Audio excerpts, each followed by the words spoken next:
thank you so much for inviting me. It's my first BAA meeting. I'm presenting at the first one. Can you see my laser pointer? Yeah, I'm using the digital one because the other one isn't working very well. So I've collated things that have come from the different section leaders and filled in the gaps myself. So hopefully it's going to cover something from every section. I'm also covering some of the things that have happened kind of in the last month or so, kind of special events, and I've got a few pictures so it's not just all words and stuff like that. So first of all, we had a penumbral lunar eclipse on the 10th of January. I was pretty lucky in Oxfordshire. We did get some gaps. This is a picture from Dave Eagle. It's only a 10-frame stack, but it's an exceptionally great picture. It can be difficult to get excited about penumbral eclipses because things just look a tiny bit dark in one place. It's not the most exciting thing. Personally, I still think they are exciting, and it's great that we did have quite a few images of that. My picture is not quite as good as Dave's, but mine was just done with a zoom lens on my Canon 1100D, and it wasn't quite at full eclipse at this point. The cloud kind of got in the way there. So that was just a stack of 38 images done with a 300mm zoom lens on my trusty 1100D, which I've been using for many years now. The night that this moon was rising, as you may know, the Native American almanac named all the full moons, and when the press go crazy about supermoons, they usually use those names. January was Wolf Moon, and as the moon was rising and I photographed it, I managed to get this helicopter transiting. So this is one of my favourite shots I've ever taken. It's by far not the best in terms of the sharpness of the moon, but just kind of seeing the disruption of the moon over here from the kind of exhaust of the helicopter. So I call this my Airwolf moon picture. So I just had to show that. I know we do have a bit of a love-hate relationship if you're into deep sky with the moon because it is a kind of source of light pollution. But if you are interested, the first quarter moon is on the 2nd of February at 20 to 2 in the morning. The lunar X and V are visible just as the moon rises if you're interested in looking for those transient phenomena. It will be challenging because it's going to be a daylight moon and the moon is going to be really low down, so I kind of haven't really put that down. But if you are interested, they will be visible on moonrise on the 1st of February for about the first kind of 2 or 3 hours. Full moon is a perigee full moon, so prepare yourself for supermoon headlines again. But if it gets people out looking at the moon that wouldn't normally do it, that's great. So that's on the 9th of February. Then we have last quarter on the 15th and a new moon on the 23rd of February. So hopefully we'll get some clear skies around new moon for a change. It seems to always be the other way around. We do have a couple of lunar conjunctions. I absolutely love crescent moon conjunctions, particularly with Venus, because they're so bright, especially when you get earthshine, it just looks so gorgeous. So on the 28th of January, we have the moon and Venus approximately 4 degrees apart. Now that obviously won't fit into the field of view of most telescopes, but if you've got kind of wide field lenses and stuff, that's a great photo opportunity. If it's cloudy that night, we have another chance on the 27th of February with another Venus-Moon conjunction. Again, waxing crescent, quite a slender crescent moon there. They're a bit further apart in February, but still very easily within the field of view of a wide field lens, or even a mobile phone, actually. You can do these sorts of conjunction pictures with a phone, and they do look really pretty. And if you overexpose it, you'll get the gorgeous earthshine, and it just looks really pretty. Another conjunction to mention is on before dawn on the 18th of February. We've got the moon and Mars, but we're just kind of getting Jupiter and Saturn peeping above the horizon before dawn. They're not going to be well placed for imaging or anything like that, but you do have the moon and Mars as well, so they're going to form a nice line, which I always think looks really pretty when you do wide field shots. Mars and the moon being 4 degrees apart, again, will fit into the field of view with a wide field lens. And a waning crescent moon, just as gorgeous when you overexpose it. And all the images I've ever taken of Earthshine are always very blue, and having the colour contrast with Mars nearby, I think that is worth getting up early for, so it'll be really nice. I wanted to show this. It's an old picture. It's an old sketch of Eratosthenes, and I love lunar sketching, and it's something that I was quite late doing. And the reason I did it is because I was becoming so obsessed with photography that I didn't actually look through an eyepiece for a year. And that just made me really sad. So I make myself sketch now, and I really like this sketch that was done by Sally Russell back in 2011. And this is just a selection of some of the many lunar sketches that I've done. I don't just sketch the moon, I sketch other things as well. If you was thinking about having a go at doing it, please just have a go, because I've been observing the moon since I was 5 years old. I've been doing photography of the moon for 10 years. My knowledge of the moon increased dramatically within 6 months of sketching, because you really have to look so carefully.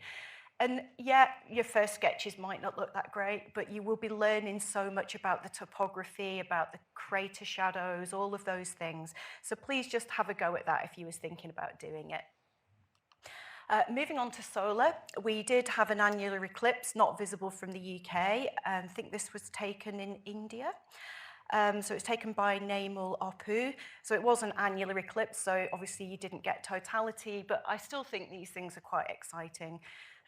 Highlighting the work of women, traditionally a lot of females were eclipse chasers, which I find quite entertaining, because solar astronomy was popular with women because apparently women's disposition was too delicate to go out at night.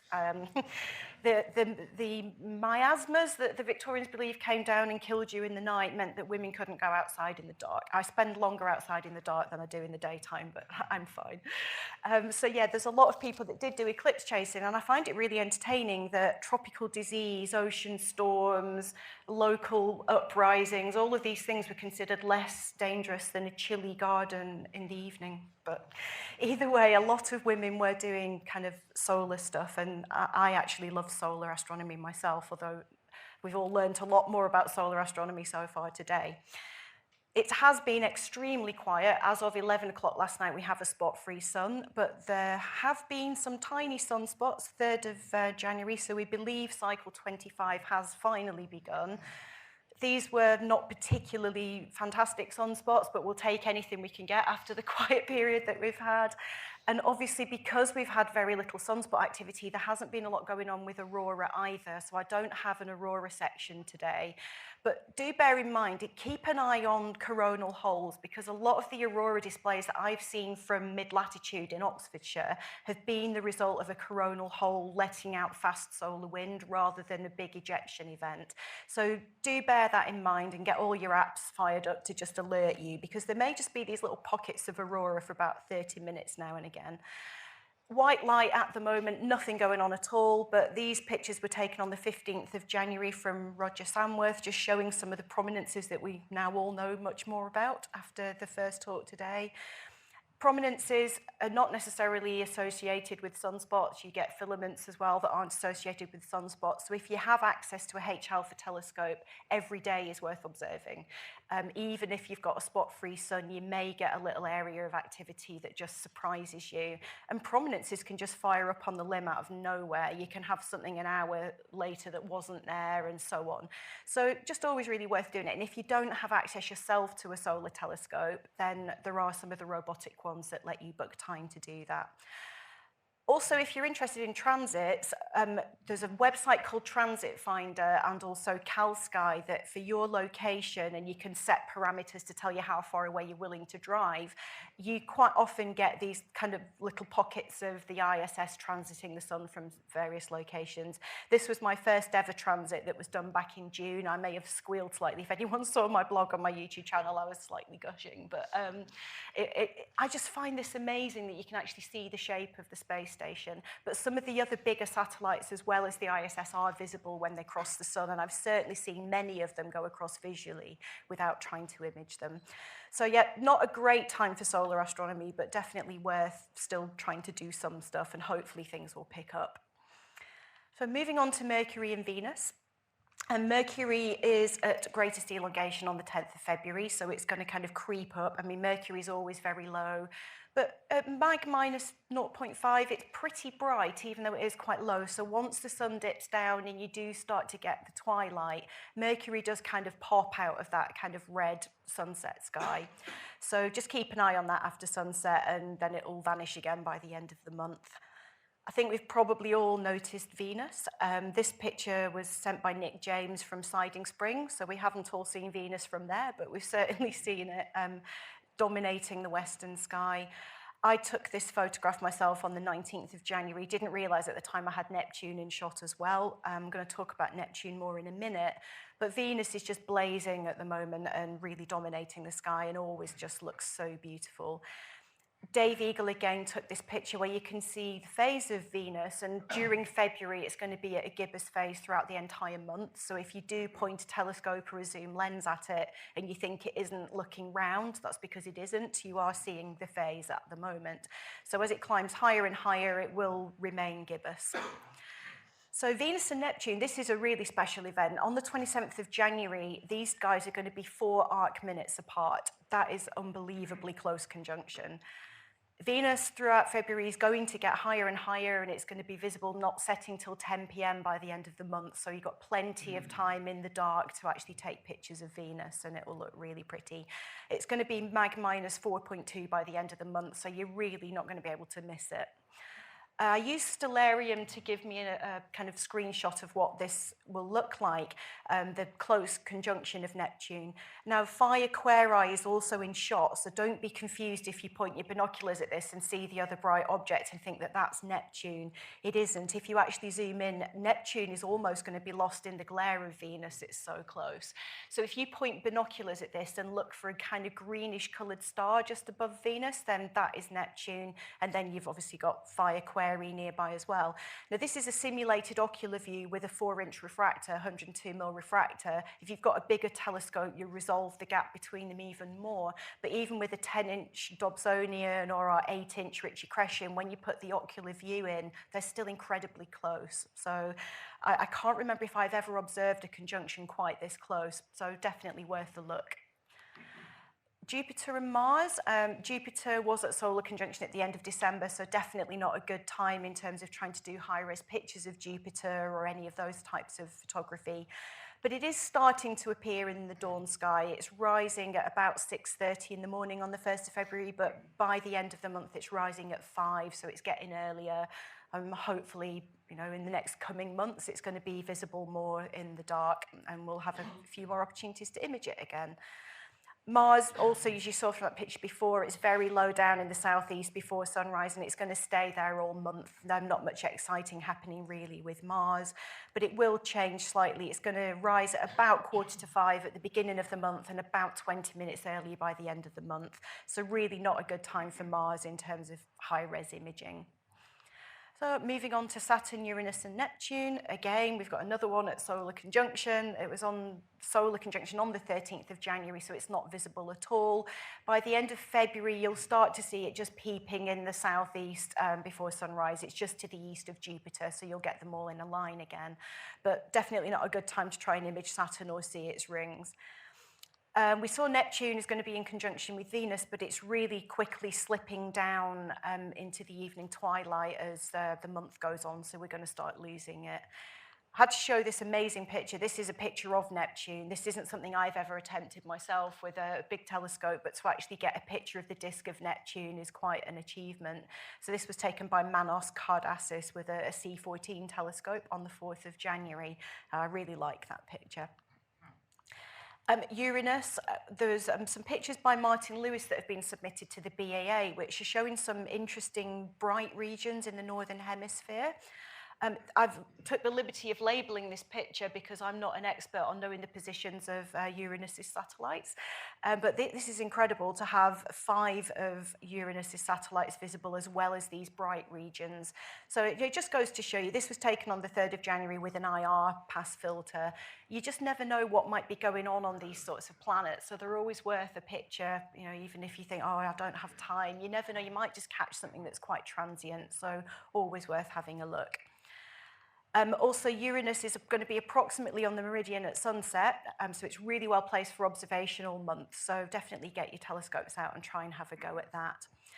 Another amazing picture was by Paul Leyland. He reported the detection of a really faint satellite, Caliban, which is one of Uranus's moons. This picture laid within 2 arc seconds of the predicted position of that satellite. So that was taken on the 13th of January. Very, very faint, but it's definitely there. So quite an achievement to be able to pick up something that faint. Going to move on to some deep sky stuff now. This picture was taken by Jeff Lewis. It's IC342, absolutely gorgeous galaxy. It's the kind of thing that makes me want to pick a picture up and sketch it. A really beautiful galaxy. It's not one that I've seen pictures of before.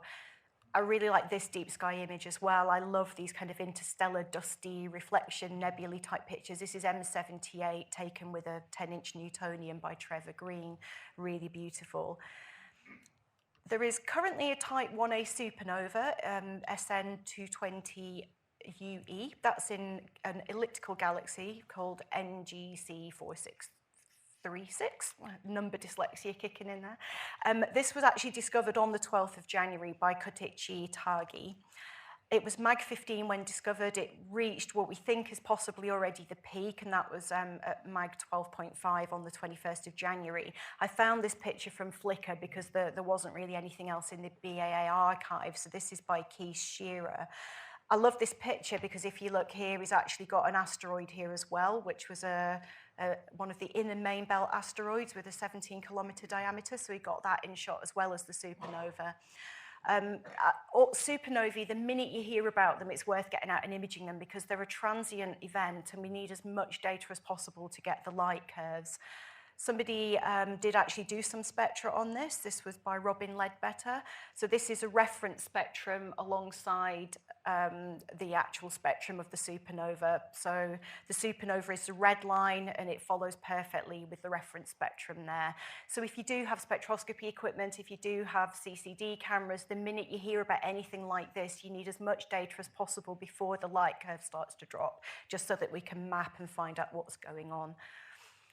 There are always lots of deep sky objects. I'm just kind of going to plow through a few of them. Most of them you'll sort of know anyway. Orion is going to remain well placed during January, then he's going to start to slip a little bit lower. Doesn't really get too high for us in the UK, but it's high enough to get decent pictures. But there's more to Orion than just the Orion Nebula and the Horsehead Nebula.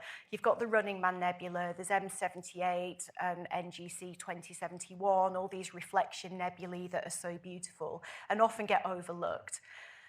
Also Barnard's Loop, don't forget, if you do a wide field shot of Orion, you can pick up Barnard's Loop quite well.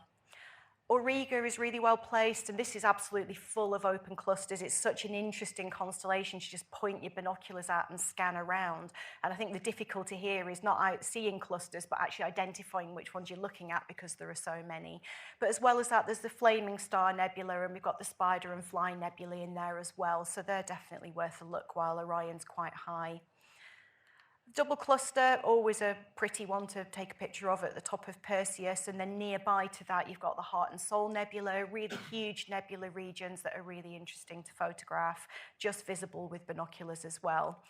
And now we're heading into spring. Galaxy season is kind of back upon us. I mean, Ursa Major has been well placed throughout the winter anyway, but that's really high, and Leo is getting higher and higher throughout February as well, so there are loads of it's just awash with galaxies in that area, so just make sure you have a look there. Leo Triplet, always a pleasing one to take pictures of. There are just so many galaxies in that part of the sky, so have a look for those. So I'm going to move on to comets. The one that everyone's talking about at the moment is 2017 T2 Pan-STARRS. I've got a few pictures of those to show you. My lowly attempts myself as well. It's really well placed. It's unusual. Normally when we get a comet, when it's approaching its best, it tends to be kind of lost in the twilight sky. But this comet is circumpolar, and it's currently this very weekend passing really close to the double cluster. I love comets anyway, but a picture of a comet in conjunction with a bright star or any other object, I think, just is so special. And comets are another one of those things that are often very transient, so we need as many observations of them as possible. So yeah, this reaches perihelion in May 2020. It will be about 1.6 AU from the sun at that point. It's currently at Mag plus 10, but it may get to a bright Mag plus 9. No doubt the press will say it's going to light up our skies. From an astronomy point of view, plus 9 is definitely reachable within most basic equipment. And yeah, it's really well placed. We're going to have hopefully plenty of clear skies and lots of opportunity to photograph this comet before May. There is currently a BAA project to observe that comet as well, so please all do go out and do that. This is the current light curve of that comet, so you can see there from the prediction. The visual predictions are kind of a little bit erratic, but all the CCD ones are quite closely following this line, and if this model continues, then it should peak out at about Mag plus 9. Show you some pretty pictures.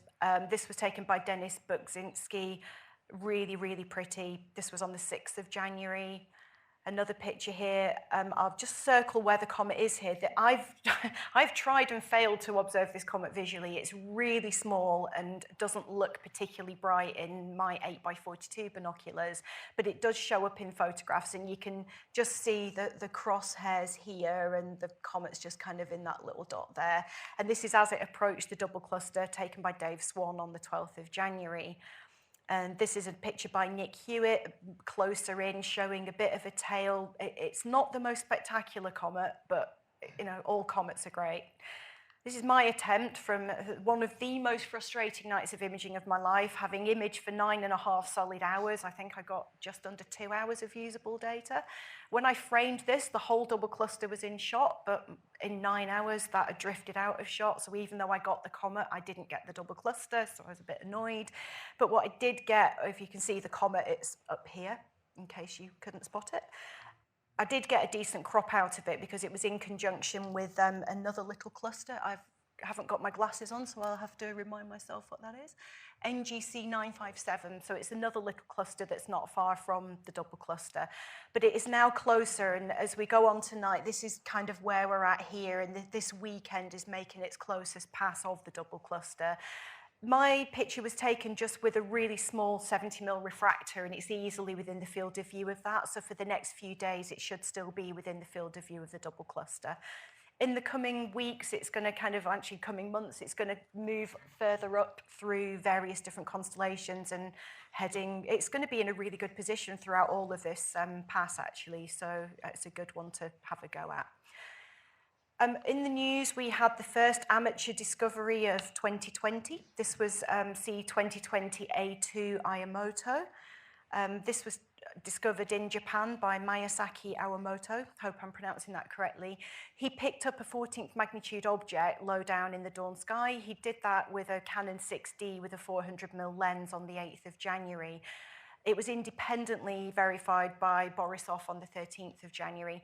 Now, initially, we didn't have a lot of data and the orbital parameters were quite poor, but once we got the backup from Borisov, we now have better information about the orbit. We know the perihelion was on the 8th of January, and it was at about 0.98 AU out. This comet is going to move north during February and March. It may reach about 12th magnitude, so again, not groundbreakingly bright, but here is a picture of that. This is the picture that was taken by Miyazaki Iwamoto. So that's the comet just there on that dot.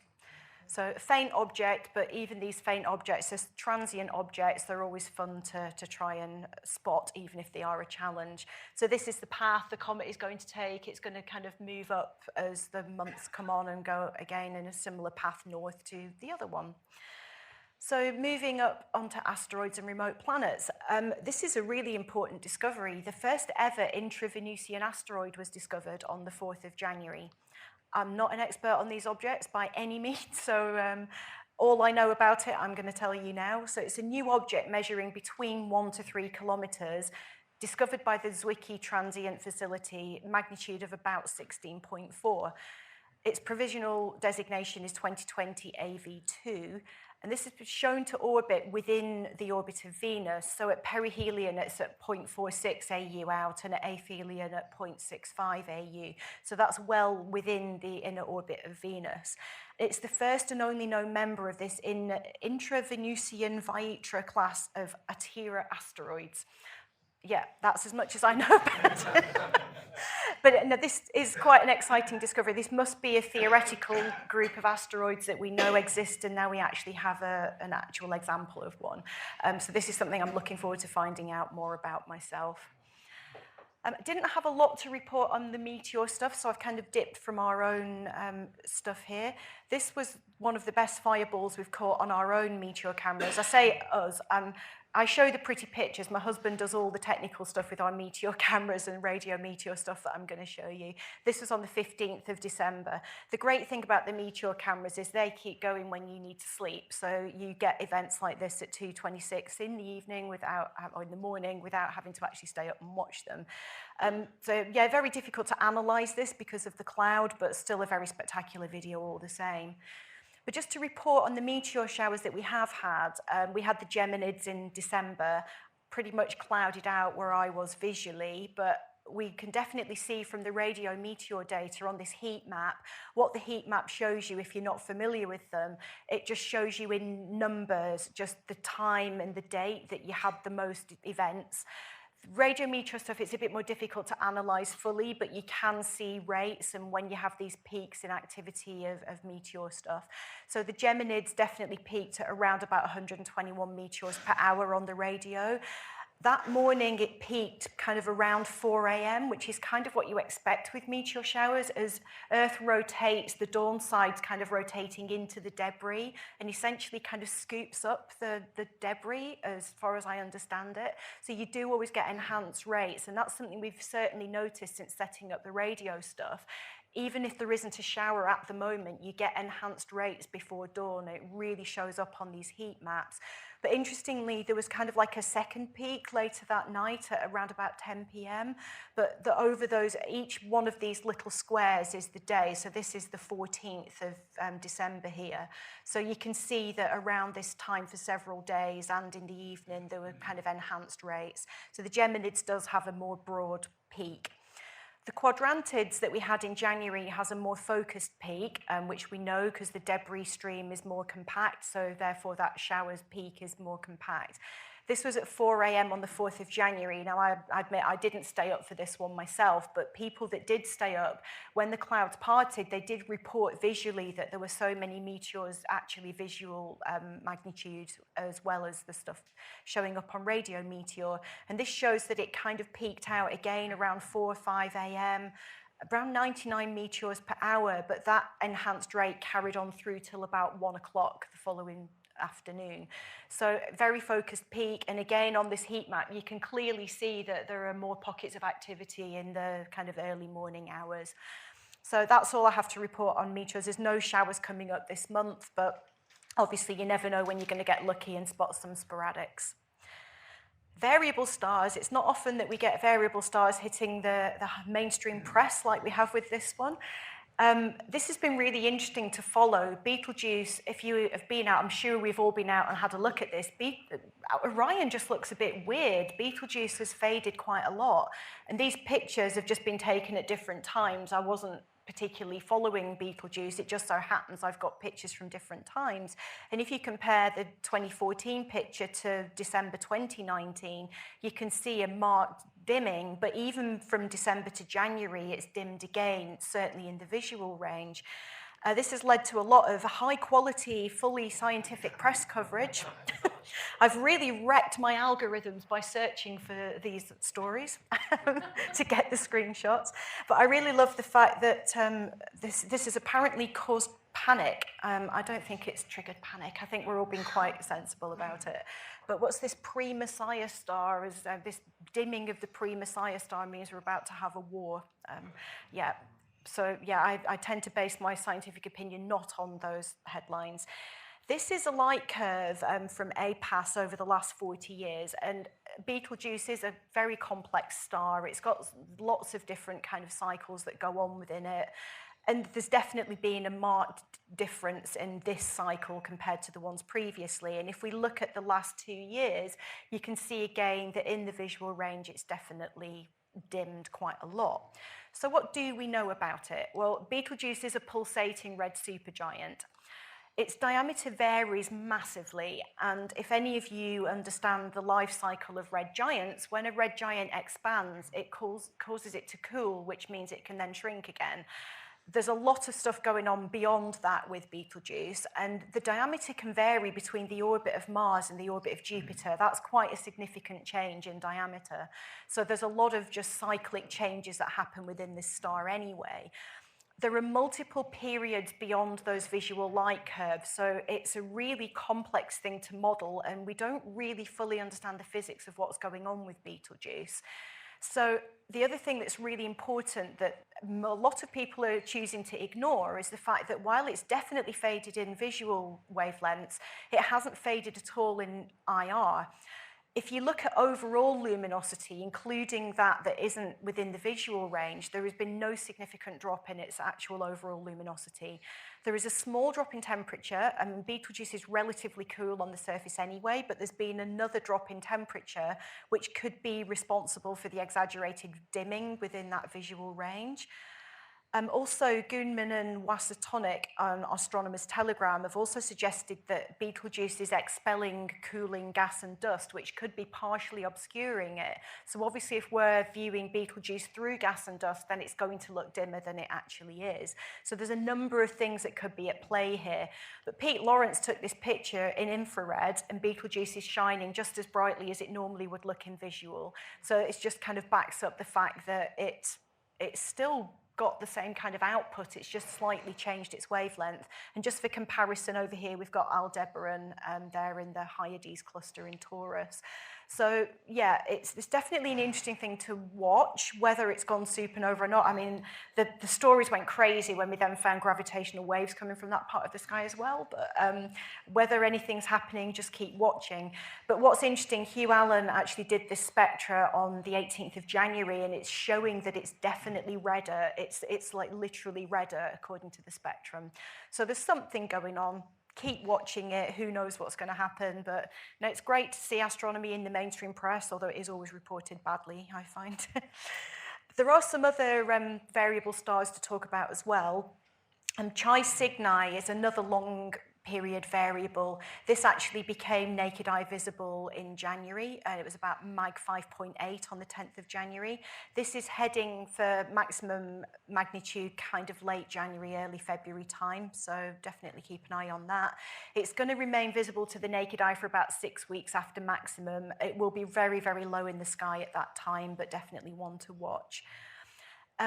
Leonis, Upsilon Leonis, the VSS is currently running a campaign on this star, and I had an update last night on this that I added at midnight last night to this talk. It may be Nova Leonis from 1855. We don't know this. It could be a really weird quiescent nova, but there was a nova in 1855, and we don't know whether this star was responsible for it, but we're going to have to keep observing it and hopefully fill in the gaps in that story. It's currently very faint at mag 17.3, but people are looking for CCD photometry on this star. Now, the update that I got last night is that Professor Boris Gansik from University of Warwick is hoping to get some spectroscopy on this star during February, and he really wants as much ground-based photometry on this star as possible to kind of back up his campaign with spectroscopy. So if any of you do have CCD cameras, please do make sure you take pictures and submit these findings. That goes for all things really, but particularly when they've got these campaigns. So Tauri, there is a BAA journal article about this star with a light curve written by Gary Poyner. I do actually have a printout of this because the February journal isn't out yet, so if anyone particularly wants to read it ahead of time, I do have it in my bag. Just again, highlighting some of the work by women astronomers. Annie Jump Cannon was the person that actually discovered this type of star. It's a rare supergiant, and they're really interesting to observe. They're quite strange stars. They're FG-type supergiants, and they're the rarest of all stars that we know. And the reason for that is they're almost completely depleted of hydrogen. There's no hydrogen in them at all. They're carbon, cyanogen, and various metals, but no hydrogen. So they're one of the rarest kind of stars, so it's always interesting to kind of observe these sorts of things.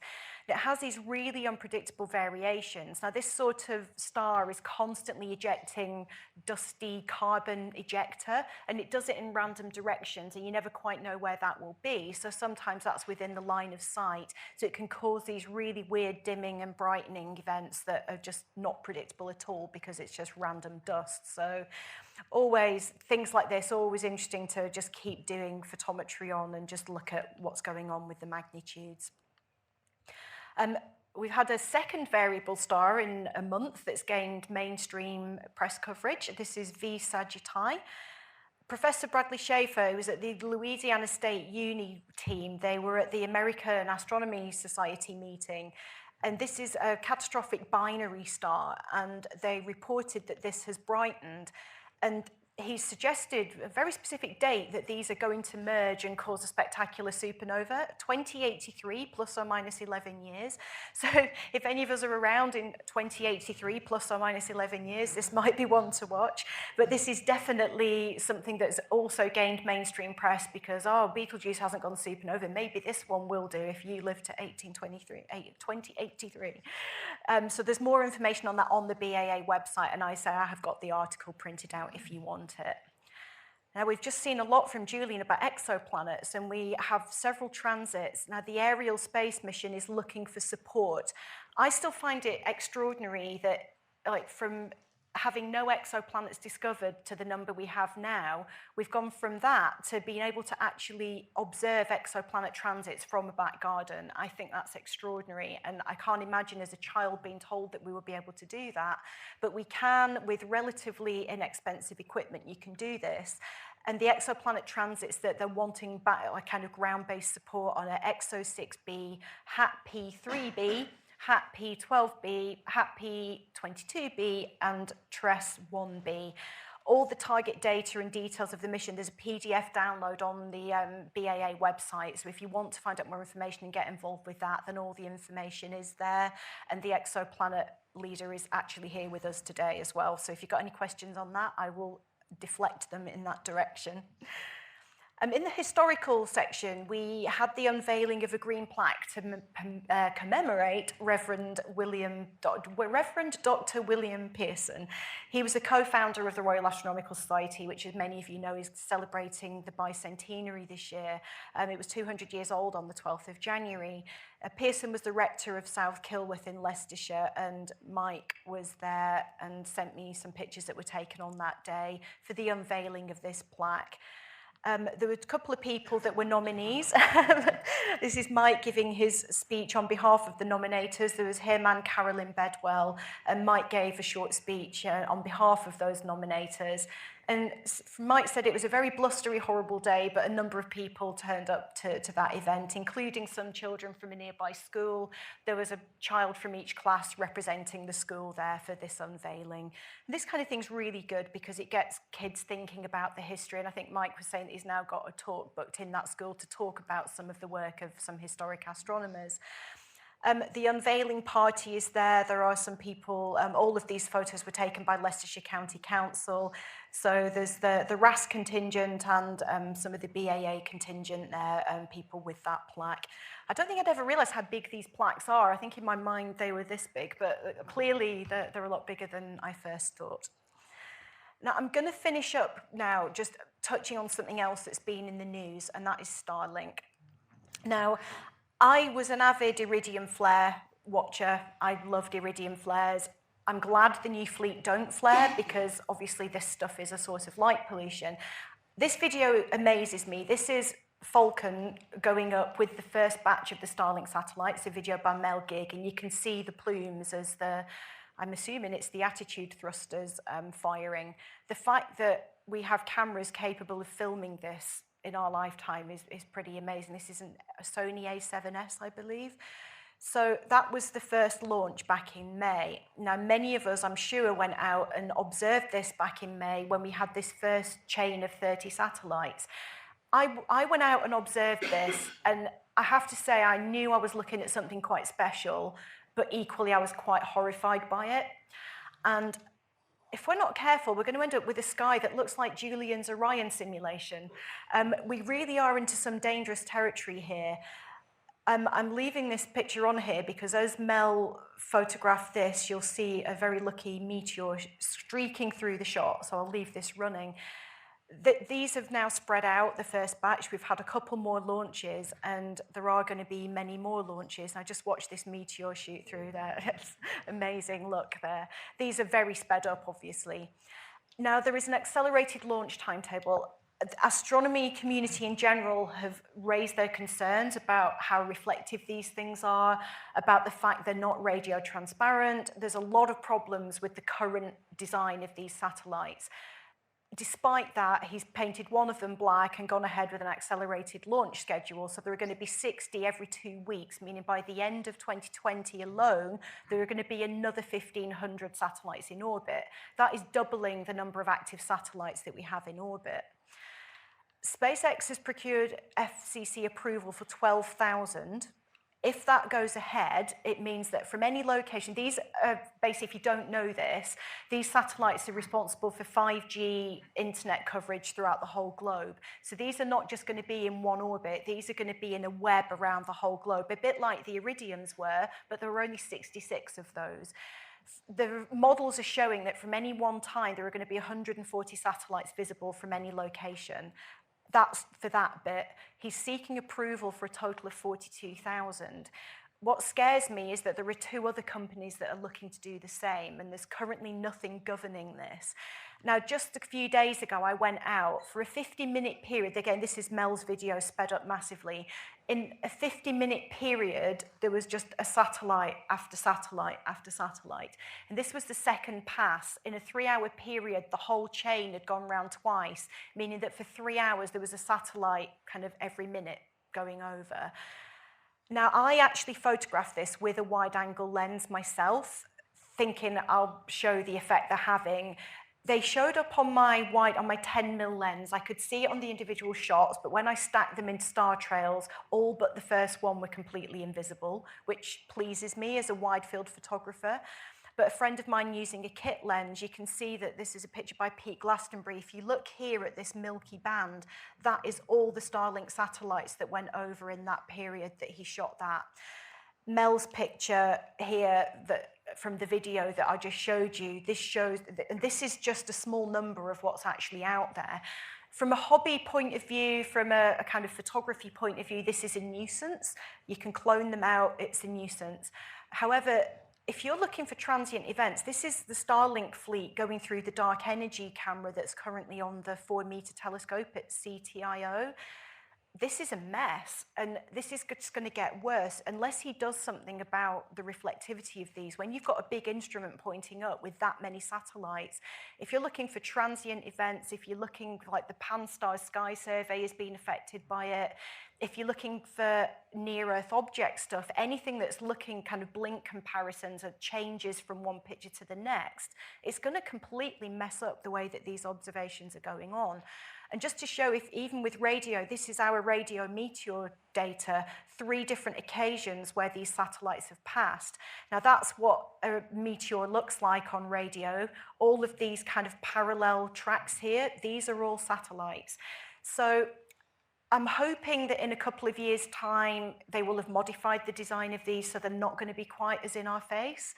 I really hope that's the case, because as much as I love photographing some satellites, I really don't want that many satellites in my pictures, and I think it's going to be harmful for professional astronomy. It's going to be harmful for space in general, because how the heck can you launch through them all? So, yeah, I'll get off my Starlink soapbox. I just wanted to finish with this amazing picture taken by Nick James. This is from the air. This is the Australian bushfires, and over here, I've taken the liberty of labeling this so that you've got some context. Here we've got Corona Borealis upside down. This is the top of Bootes here, upside down, and Serpens over here. And this is Alpaca, the bright star within Corona Borealis. But as horrified as I am by the bushfires and my thoughts with everyone affected by them, this is quite an impressive photograph. And having all of that going on underneath just makes for a very atmospheric shot. So thanks, Nick, for sending that in. So thank you all for listening. Don't forget, please, to just send in your observations, whatever quality you think they are. We are very privileged as amateur astronomers that we are able to do these pro-am collaborations, and I think it's really important that we all do that, especially for these kind of transient events. So happy observing. I hope you have clearer skies than we've had in the last couple of months. Thanks.